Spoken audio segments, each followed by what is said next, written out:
ये नया डाला मार्केट में आया है जिसकी प्राइस 97,50,000 रुपए है और जैक T9 हंटर इसका नाम है। लेकिन बहुत से लोग ये कह रहे हैं कि जो जापानीज डाला टोयोटा का रिवो है ये उसको काट दिया है इसने और ये बहुत आगे की नेक्स्ट लेवल चीज है।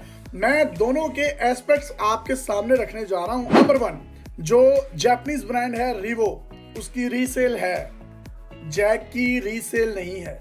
रिवो आपको मिलता है 1,53,00,000 रुपए में, जबकि जैक आपको मिल रहा है 97,50,000 रुपए का। और अब ये कहा जा रहा है कि बुकिंग भी इसकी बंद हो गई है और इस पर ऑन 12 से 15 लाख रुपए लिया जा रहा है।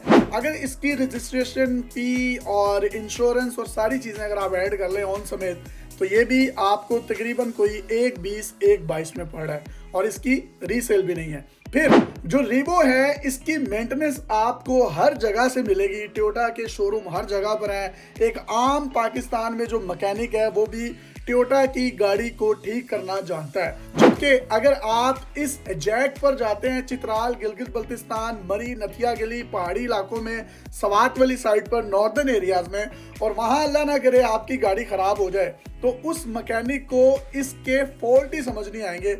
मेंटेनेंस अगर होगी भी तो बहुत महंगी होगी और स्पेयर पार्ट्स जो हैं वो मिलेंगे भी नहीं। रिवो के अंदर डिजिटल मीटर्स जितने भी नस्ब हैं ये एनालॉग हैं और ये तमाम की तमाम मैनुअल बनी हुई है। जबकि अगर आप ये देखें इसमें सशके तो बहुत ज्यादा है, डिजिटली ये बहुत खूबसूरत लग रही है, लेकिन इसमें क्योंकि इलेक्ट्रॉनिक और इलेक्ट्रिक सिस्टम ज्यादा होने की वजह से एरर आने का खदशा बहुत ज्यादा है। रिवो का जो पिछला आप बम्पर देख रहे हैं ये प्योरली जो है ये लोहे का है। अगर आप जैक के ये पीछे जो बम्पर है ये देखें ये प्लास्टिक का है। और हमने ये देखा है कि ज्यादातर ये मुसल्ला जो लोग होते हैं वो इन गाड़ियों को इस्तेमाल करते हैं गार्ड्स के तौर पर। ये स्कॉट्स में चलती हैं और अल्लाह न करे स्कॉट्स में अगर कोई भी गाड़ी लगती है और इसमें कोई गाड़ी आगे लगेगी तो ये तो प्लास्टिक का है, वो गार्ड्स भी बेचारे धड़ाम से नीचे गिरेंगे। रिवो के आप टायर्स देखिए, ये जापानीज ब्रांड है डनलोप, जो कि इसके अंदर डल के आते हैं। इसके टायर आपको 2.25 लाख रुपए में मिलते हैं, इसके टायर आपको 1.5 लाख रुपए में मिलते हैं। इसके अलॉय रिम देखें तो वो थाईलैंड के बने हुए होते हैं, सॉफ्ट होते हैं, जिसकी वजह से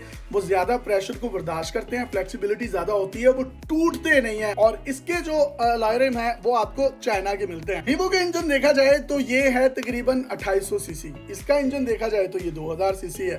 और इसी तरीके से जो ग्राउंड क्लियरेंस है कि गाड़ी जमीन से कितनी ऊंची है, तो रिवो है तकरीबन 310 से 320 मिलीमीटर जमीन से ऊंची होती है। आप टोयोटा की वेबसाइट पर भी जाकर देख सकते हैं। जो जैक है इसकी ग्राउंड क्लियरेंस ये जमीन से कितनी ऊंची है, सिर्फ 220 मिलीमीटर। अगर आप ऊंचे पहाड़ी इलाकों पर जाएंगे तो आप ये देखिए ये पूरा 100 mm का फर्क है। तो ये तो मतलब एक ऊंची गाड़ी नहीं है। अब रिवो का सस्ता क्या, ट्रैफिक जाम है आपको नजर आ रही है, आपने फुटपाथ से ही गाड़ी चढ़ाकर यू टर्न ले लिया, इस पर आप जरा एक दफा सोचेंगे कि कहीं मेरी गाड़ी फुटपाथ पे लगेगी तो नहीं। रिवो की फ्यूल एवरेज जो है वो 12 से 13 किलोमीटर है इन सिटी, और हाईवेज पर ये 14-15 पर भी चला जाता है। जबकि जो जैक है इसकी फ्यूल एवरेज जनाब सिर्फ और सिर्फ 7 से 8 किलोमीटर है और हाईवेज पर ये मैक्सिमम 9 से 10 किलोमीटर पर जाएगा। बहुत से लोग ये कह रहे हैं कि जैक T9 में जो सनरूफ आया है वो बड़ा कमाल का है। अब ये बड़ी रिजिड और हार्डकोर गाड़ियां होती हैं और ऑफ रोड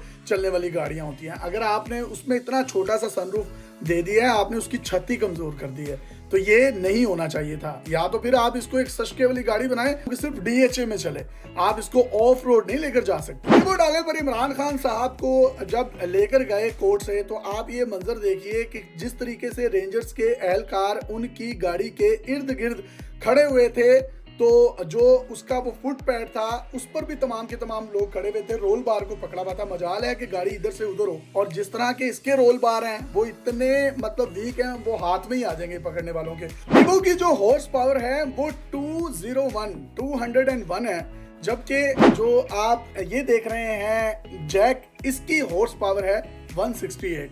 अगर मैं टॉर्क की बात करूं रिवो की तो वो है 500, और इसके टॉर्क की बात करूं तो वो है सिर्फ और सिर्फ 410। आसान लफ्जों में इसको यूं समझिए कि अगर आपकी गाड़ी ने किसी भी हिली एरिया पर चढ़ना है, चढ़ाई चढ़नी है, और उसको एक स्टैटिक पोजीशन से आगे की तरफ बढ़ना है, तो वो जितनी तेजी से उसका पहिया घूमता है और जितनी पावर से घूमता है, ये उसकी गुफ्तगू हो रही है। और जो रिवो है वो निस्बतन जैक के बहुत आगे की चीज है। और क्योंकि इसका इंजन भी बड़ा है, तकरीबन 2.8 है, उसका जो है वो 2.0 है, मतलब कहाँ 2000 और कहाँ पर 2800 सीसी। लोग डाले क्यों लेते हैं कि पंजाबी में कहते हैं मंड के चलाना, जरा रेस दे के चलाना है, और वो मैक्सिमम जाता है 190-200 पर भी चला जाता है। जैक T9 की जो मैक्सिमम स्पीड है वो 150 किलोमीटर है। तो फिर आप ससके सुसके बोल जाए, जो आगे आपने V8 गाड़ियां लगाई है ना, जिनको आप 200-200 किलोमीटर पर भगाते हैं, जैक T9 डाला पीछे 140 पर आ रहा है, आपका प्रोटोकॉल पीछे लगा हुआ है, तो आपने सुकून से जो है ना सिर्फ 140-150 पर जाना है। कोई आपने शौकिया नहीं मारने के हम जो है वो 2.5 से 3 घंटे में लाहौर से इस्लामाबाद पहुंच जाते हैं। तमाम चीजों को देखने परखने के बाद हम ये कह सकते हैं कि जैक एक गाड़ी सस्ते के तौर पर तो अच्छी है, DHA में चलाने के लिए तो अच्छी है, लेकिन ये मल्टीपर्पजेज नहीं है। रीवो मल्टीपर्पजेज है। आप इसको चाहे ऑफ रोड चलाएं, इसको चित्राल ले जाएं, हिली एरिया पर ले जाएं, इसको शहर में चलाएं, जहां पर भी लेकर जाएंगे, इसकी ड्यूरेबिलिटी है, इसकी एक कैपेबिलिटी है जिस पर शक नहीं किया जा सकता। और सबसे मेजर चीज पाकिस्तान में क्या चीज देखी जाती है कि ये डाले जो हैं ये कैश हैं, इनकी रीसेल है, जबकि इसकी रीसेल तो मार्केट बनेगी, तो मार्केट बनने के बाद पता चलेगा कितनी अच्छी रीसेल है। लेकिन पाकिस्तान में क्योंकि बहुत से लोग जो हैं जैक के हवाले से बात कर रहे हैं, ये जो T9 हंटर है और इसका कंपैरिजन कर रहे हैं रीवो के साथ, तो मैं ये कहूँगा कि ये कंपैरिजन जो है ये बनता नहीं है। एक जापानी टेक्नोलॉजी और एक चाइनीज टेक्नोलॉजी में जमीन आसमान का फर्क होता है। तो जितने भी लोगों ने इसके अंदर इन्वेस्टमेंट की है वो रियल टाइम बायर या परचेजर नहीं है इस डाले के, वो इन्वेस्टर्स हैं जिन्होंने ऑन या अपनी इन्वेस्टमेंट से प्रॉफिट कमाना है। एक्चुअली आपको इसके परचेजर ऑन ग्राउंड जमीन पर नजर नहीं आएंगे जो ये गाड़ियां चला रहे होंगे। तो ये सिर्फ और सिर्फ इसके रेट को बढ़ाने के लिए सारा कुछ किया जा रहा है। लेकिन फैसला अब आपने करना है कि आपने जैक खरीदनी है या रीवो खरीदनी है।